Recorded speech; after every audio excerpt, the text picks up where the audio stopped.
तो good morning सब दोस्तों को। तो दोस्तों कैसे हो आप सब। तो दोस्तों आपके लिए आज फिर मैं एक नई वीडियो लेके आया हूँ। पिछले जो वीडियो में हमने बात की थी वो आर्य समाज के बारे में बात की थी। इस वीडियो में हम बात करने जा रहे हैं कुछ जीके के कुछ क्वेश्चंस की, इम्पोर्टेंट क्वेश्चन जो हर एग्ज़ाम में कहीं ना कहीं से एक दो क्वेश्चन पूछ लिया जाता है। तो आप इन क्वेश्चंस को, सभी क्वेश्चंस को ध्यान से पढ़िएगा, नोट्स बना के रख लीजिएगा। तो चलते हैं दोस्तों बिना टाइम वेस्ट किए आपका पहले क्वेश्चन की तरफ। पहला क्वेश्चन है, हिमालय पर चढ़ने वाली प्रथम महिला कौन थी। जो दोस्तों क्वेश्चन है कि हिमालय पर चढ़ने वाली पहली महिला थी, उनका नाम था जुंको तेबई। ठीक है दोस्तों, जुंको तेबई थी जो पहली हिमालय पर चढ़ने वाली पहली महिला थी। ठीक है दोस्तों, चलते हैं दूसरे की तरफ। लोलक की लंबाई चौगुनी होने पर समयावधि कितनी होगी।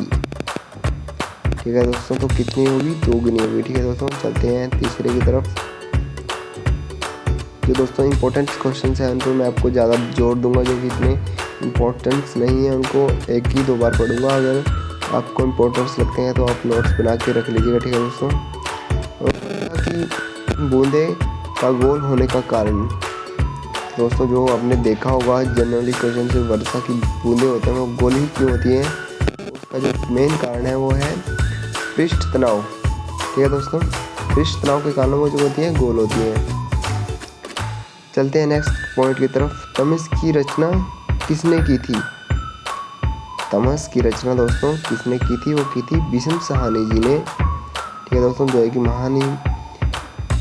महान कवि हैं हमारे भीष्म साहनी जी, राइटर। ठीक है दोस्तों, चलते हैं नेक्स्ट की तरफ। राइडर कप का संबंध किससे है।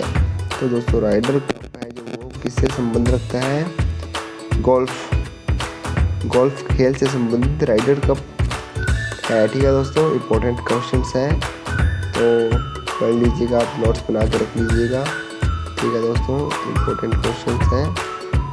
चलते हैं अगले की तरफ। उच्च ताप को मापने के लिए प्रयुक्त होता है, जो ताप है वो किससे मापा जाता है दोस्तों, उच्च ताप तो मापा जाता है दोस्तों पायरोमीटर। ठीक है दोस्तों, पायरोमीटर के द्वारा मापा जाता है। चलते हैं दोस्तों अगले की तरफ। यामा पुस्तक के लेखक कौन थे। यामा जो पुस्तक है उसके लेखक थे महादेवी वर्मा जी ने यामा पुस्तक की रचना की थी, लेखक उसकी वो थी। ठीक है दोस्तों, चुंबकीय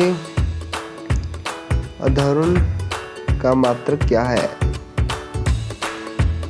चुंबकीय आघूर्ण का मात्रक क्या है दोस्तों, तो दोस्तों है टेस्ला। क्या है दोस्तों, टेस्ला। चलते हैं अगले की तरफ। लाल बहादुर शास्त्री की समाधि स्थल क्या कहलाती है। तो दोस्तों लाल बहादुर की समाधि का स्थल है वो क्या कहलाती है, वो पूछा गया है, वो है विजय घाट। ठीक है दोस्तों, विजय घाट लाल बहादुर की समाधि स्थल कहलाती है। जिम्बाब्वे को किस अन्य नाम से जाना जाता है। दोस्तों इसका जो सही आंसर है वो होगा दक्षिण रोडेशिया। ठीक है दोस्तों, दक्षिण रोडेशिया के नाम से जिम्बाब्वे को जाना जाता है। मोहम्मद बिन तुगलक ने अपनी राजधानी दिल्ली से कहाँ स्थापित की थी। मोहम्मद बिन तुगलक ने दिल्ली से अपनी कहाँ जो राजधानी है वो कहाँ स्थापित की थी, वो की थी देवगिरी में। ठीक है दोस्तों, देवगिरी में इन्होंने अपनी वो राजधानी दिल्ली से स्थापित की थी। चलते हैं अगले की तरफ। इम्पोर्टेंट क्वेश्चन है दोस्तों, समानता का अधिकार किस अनुच्छेद से संबंधित है। तो दोस्तों अगर इसको सरल भाषा में पूछ लिया जाए तो ये होता है कि समानता का अधिकार कौन से अनुच्छेद में दिया गया है। तो दोस्तों हमारे जो मौलिक अधिकार हैं दोस्तों, हमारे अधिकार दोस्तों 6 हैं, पहले 7 थे। 7वें अधिकार जो संपत्ति का अधिकार था उसे हटा दिया गया, उसे अब कानूनी अधिकार कर दिया गया है। तो दोस्तों अभी जो यही बचा है 6 मौलिक अधिकार, तो एक समानता का अधिकार है वो 1414 से 18 अनुच्छेद में रखे गए हैं। ठीक है दोस्तों, अगले की तरफ चलते हैं। तेल निर्यात करने वाले देश देशों व्यापारिक संस्था का क्या नाम है? जो तेल निर्यात करते हैं, जो उनकी व्यापारिक संस्था है, उनका क्या नाम है? तो संस्था का नाम है दोस्तों ओपेक दोस्तों उस संस्था का नाम है। तो दोस्तों चलते हैं अगले पॉइंट की तरफ। क्षेत्रफल की दृष्टि से भारत का सबसे छोटा राज्य कौन सा है? तो दोस्तों ये तो बहुत इजी क्वेश्चन है इम्पोर्टेंट बट इजी है। तो इसका जो राइट आंसर वो है गोवा, और जो गोवा की राजधानी है वो दोस्तों पणजी है। ठीक है दोस्तों, गोवा की राजधानी क्या है दोस्तों? पणजी। चलते हैं नेक्स्ट की तरफ। क्षेत्रफल की दृष्टि से विश्व में भारत का कौन सा है? दोस्तों इसमें थोड़ी सी क्वेश्चन में मिस अंडरस्टैंडिंग हो गई है, तो इसमें मेरे पढ़ने में थोड़ी मिस अंडरस्टैंडिंग हो गई है इसका। दोस्तों क्षेत्रफल की दृष्टि से विश्व में भारत का कौन सा स्थान है? ठीक है दोस्तों, ये क्वेश्चन है। तो दोस्तों दूसरा स्थान है। पहले स्थान पे जो दोस्तों वो कौन सा देश है? दोस्तों रूस है। पहले स्थान पे जो सबसे बड़ा क्षेत्रफल की दृष्टि से स्थान है वो रूस है। ठीक है दोस्तों, चलो भी दोस्तों माफ़ी चाहूँगा। क्षेत्रफल की दृष्टि से विश्व में भारत का जो स्थान है वो दूसरा स्थान नहीं है, इसमें गलत है, वो 7वां स्थान है। जो दूसरा स्थान है दोस्तों वो आपको मैं क्लियर कर देता हूँ, वो है दोस्तों जनसंख्या की दृष्टि से। ठीक है दोस्तों, वो है जनसंख्या की दृष्टि से।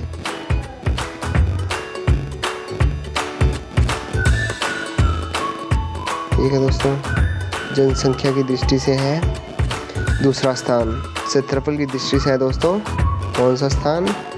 नंबर 7, जिसमें 2 गलत है, नंबर 7 आएगा। ठीक है दोस्तों, अगर ये पूछ लेता है कि भारत का क्षेत्रफल कितना है, वो मैं जो भारत का क्षेत्रफल है दोस्तों, तो दोस्तों जो भारत का क्षेत्रफल है वो है दोस्तों 32,87,000 वर्ग किलोमीटर। तो दोस्तों कितना क्षेत्रफल है? 32,87,000 वर्ग किलोमीटर जो है भारत का क्षेत्रफल है। ठीक है दोस्तों, अब चलते हैं नेक्स्ट क्वेश्चन की तरफ। चाय के लिए उपयुक्त मिट्टी कौन सी है? तो चाय की खेती के लिए है दोस्तों वो कौन सी मिट्टी है जो उपयुक्त होती है? तो चाय की खेती के लिए दोस्तों लेटेराइट मिट्टी होती है दोस्तों, वो सबसे उपयुक्त मानी जाती है। तो दोस्तों मद्रा जल प्राप्त कहाँ स्थित है?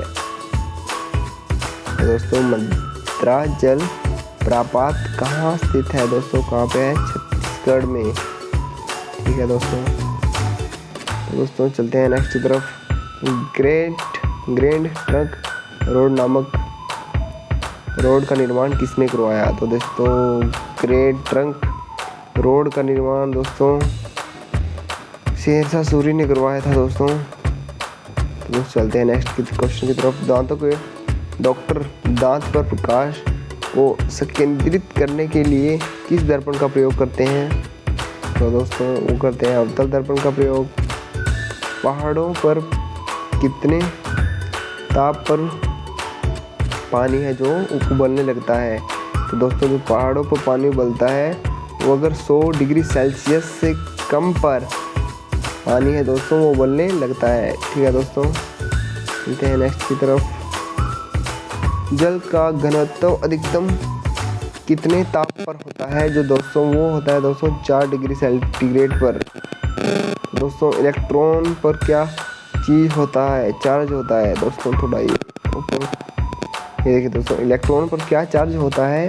तो दोस्तों इसका है ऋण आवेशित जो होता है दोस्तों, ऋण आवेशित चार्ज होता है। दोस्तों चलते हैं नेक्स्ट की तरफ। मनुष्य के लिए सबसे हानिकारक विकिरण कौन है? तो दोस्तों मनुष्य के सबसे हानिकारक जो किरण है वो कौन सी है? जो है गामा किरण। हैजा किस सूक्ष्मदर्शी सूक्ष्म जीव से होता है? हैजा जो है किस सूक्ष्म जीव से होता है? तो दोस्तों या फिर किस जीवाणु से होता है? तो वो दोस्तों जीवाणु से हैजा सूक्ष्म जीव होता है। मानव शरीर में रक्तचाप किससे नियंत्रित होता है? तो दोस्तों जो मानव शरीर में रक्तचाप किससे नियंत्रित होता है दोस्तों? एड्रिनल ग्लैंड से होता है दोस्तों। किससे होता है? एड्रिनल ग्लैंड से। दोस्तों इंपॉर्टेंट क्वेश्चन है, नोट्स बना के रख लीजिएगा। ठीक है दोस्तों, चलते हैं अगले की तरफ। चीनी यात्री होनसांग किसके शासनकाल में आया था? तो दोस्तों किसके शासनकाल में कहाँ पे आया था? तो दोस्तों किसके शासनकाल में? भारत में आया था। तो दोस्तों उस समय हर्षवर्धन जी का शासनकाल था, राज था। हड़प्पा सभ्यता का संबंध किस युग से था? तो दोस्तों हड़प्पा सभ्यता का जो युग था दोस्तों वो कांस्य युगीन सभ्यता के नाम से हड़प्पा सभ्यता को जाना जाता है, क्योंकि दोस्तों हड़प्पा सभ्यता में जो अधिक प्रयोग की जाने वाली जो वस्तुएं यानी जो बर्तन वगैरह जो भी है जो वो दोस्तों कांसे से बने होते थे। तो दोस्तों इसीलिए इसे कांस्य युगीन सभ्यता भी कहा जाता है। दोस्तों इंपॉर्टेंट क्वेश्चन है दोस्तों। हड़प्पा सभ्यता की दोस्तों खोज की थी दोस्तों, कब की थी दोस्तों? 1921 में की थी दोस्तों। तो दयाराम साहनी जी ने की थी दोस्तों 1921 में। ठीक है दोस्तों, हड़प्पा सभ्यता की खोज। तो दोस्तों बायोल किस स्थिति में लागू होता है? बायोल किस स्थिति में लागू होता है दोस्तों? नियत तापमान। मयूर सिंहासन को किसने बनवाया? तो दोस्तों मयूर जो सिंहासन है वो दोस्तों हमारे शाहजहां ने बनवाया है। जो दोस्तों ताजमहल है वो भी दोस्तों शाहजहां द्वारा ही बनाया गया है। तो ताजमहल क्यों बनवाया गया था? जो उनकी बेगम थी जो दोस्तों मुमताज़, उनकी याद में दोस्तों ताजमहल बनवाया गया था। दोस्तों ताजमहल कब बनाया गया था दोस्तों? तो दोस्तों शाहजहां जी ने ताजमहल का निर्माण करवाया था। तो दोस्तों इसकी जो ऊंचाई है वो दोस्तों 73 मीटर है। ठीक है दोस्तों, और जो इसका निर्माण हुआ था वो दोस्तों 1631 ईस्वी में हुआ था। ठीक है दोस्तों, किसने करवाया था? शाहजहां जी ने। तो दोस्तों ये मुमताज़ महल जी का मकबरा भी है। ठीक है दोस्तों इसमें। तो चलते हैं नेक्स्ट की तरफ। मानसून किस भाषा का शब्द है? तो दोस्तों मानसून है जो अरबी भाषा का शब्द है। जैसे ठीक है दोस्तों, आगा खां कप का संबंध किस खेल से है? हॉकी खेल से दोस्तों आगा खां का संबंध है। दोस्तों ये क्वेश्चन इम्पोर्टेंट हो जाता है, बहुत ही इम्पोर्टेंट हो जाता है। इम्पोर्टेंट इसलिए हो जाता है क्योंकि दोस्तों भारत का जो राष्ट्रीय खेल है वो दोस्तों हॉकी है। तो दोस्तों हॉकी आगा खां जो कप है वो हॉकी खेल से संबंधित है। तो दोस्तों आप इसका नोट बना के अपने जहाँ पे आप नोट्स तैयारी कर रहे हैं उसमें बना के रख लीजिएगा दोस्तों। इसे याद कर लीजिएगा अच्छी तरह से, मूल करते हुए कि किस भाग से है। संविधान में जो मूल कर्तव्य है वो कौन से भाग, संविधान के कौन से भाग में है ये पूछ रहा है। तो दोस्तों उत्तर है भाग क 4 में। ठीक है दोस्तों, भाग 4 में। वित्त आयोग का गठन विधान के किस अनुच्छेद से होता है?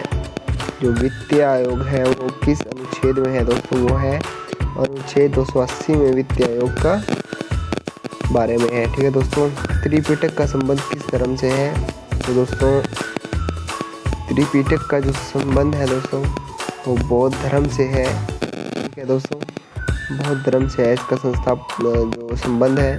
तो दोस्तों बौद्ध धर्म से इसका संबंध है। तो दोस्तों ये त्रिपिटक ग्रंथ है जो ये पाली भाषा में लिखा गया है और विभिन्न भाषाओं में इसका अनुवाद है। तो दोस्तों ये बौद्ध धर्म का एक प्रसिद्ध ग्रंथ है। दोस्तों अब क्वेश्चन आता है कि बौद्ध धर्म की स्थापना किसने की थी? तो दोस्तों बौद्ध धर्म की जो स्थापना है वो महात्मा बुद्ध ने 6वीं शताब्दी में की थी। तो दोस्तों अब क्वेश्चन ये आता है कि बौद्ध धर्म, महात्मा बुद्ध का जन्म कब हुआ था? दोस्तों महात्मा बुद्ध का जन्म हुआ था तो दोस्तों 563 ईसा पूर्व में हुआ था दोस्तों। और जो इन्होंने निर्वाण प्राप्त किया था दोस्तों वो किया था 483 कुशीनगर में। ठीक है दोस्तों, कुशीनगर में इन्होंने निर्वाण प्राप्त किया और लुम्बिनी में इनका जो है जन्म हुआ था। ठीक है दोस्तों, चलते हैं, इस जानकारी को आप अपने नोट्स बना के रख लीजिएगा, बहुत इंपॉर्टेंट है। तो अगले क्वेश्चन की ओर चलते हैं। जीवाश्म की उम्र किससे ज्ञात किया जाता है? तो दोस्तों जो जीवाश्म की उम्र दोस्तों रेडियो कार्बन डेटिंग से है, उसकी जो रेडियो कार्बन डेटिंग से है जो दोस्तों उसकी जीवाश्म की उम्र ज्ञात की जाती है। हवाई जहाज प्राय किस मंडल में उड़ते हैं? तो दोस्तों ये क्वेश्चन इंपॉर्टेंट है। हवाई जहाज है तो दोस्तों किस मंडल में उड़ते हैं? धरती मंडल में उड़ते हैं या वायुमंडल में उड़ते हैं या फिर किस में उड़ते हैं? तो दोस्तों जलमंडल में उड़ते हैं। तो दोस्तों इसका जो सही क्वेश्चन आंसर होगा वो दोस्तों होगा समताप मंडल। ठीक है दोस्तों, समताप मंडल में जो है हमारे हवाई जहाज उड़ते हैं। तो दोस्तों अगले की तरफ चलते हैं।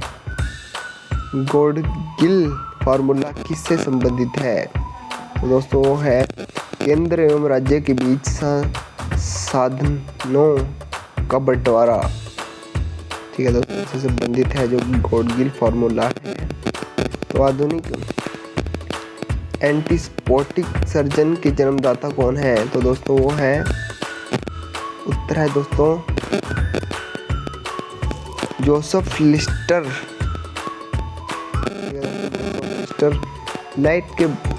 लाइटर के में कौन सी गैस होती है? तो दोस्तों इम्पोर्टेंट क्वेश्चन है, जो हमारे लाइटर होते हैं उनमें कौन सी गैस का प्रयोग किया जाता है? दोस्तों वो जो गैस का नाम है वो है ब्यूटेन। ब्यूटेन गैस है जो हमारे लाइटरों में यूज़ की जाती है। तो दोस्तों इसी के साथ दी एंड, इस वीडियो में इतने ही क्वेश्चन। कोशिश करता हूँ कि दोस्तों कम से कम आपका समय लूँ और आपको ज़्यादा से ज़्यादा क्वेश्चंस करवाऊँ। तो इसी प्रयास के साथ दोस्तों इस वीडियो से विदा लेता हूँ। तो दोस्तों इसी के साथ एक क्वेश्चन मेरे को महात्मा बुद्ध से रिलेटेड और याद आया, जो दोस्तों महात्मा बुद्ध से रिलेटेड था। ये था दोस्तों कि जो महात्मा बुद्ध है उसको एशिया की ज्योति के नाम से भी जाना जाता है।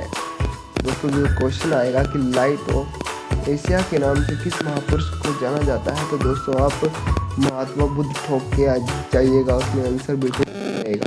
दोस्तों प्रश्न के साथ, अंतिम प्रश्न के साथ आपसे मैं विदाई लेता हूँ। तो दोस्तों बाय बाय, टेक केयर, सब लोग अपना ध्यान रखिएगा।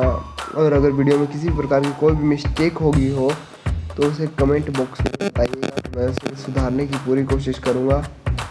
और इस साथ अगर कोई गलती होगी तो इसे क्षमा करें। तो दोस्तों बाय बाय, टेक केयर, ध्यान रखिएगा अपना, मिलते हैं नेक्स्ट वीडियो में।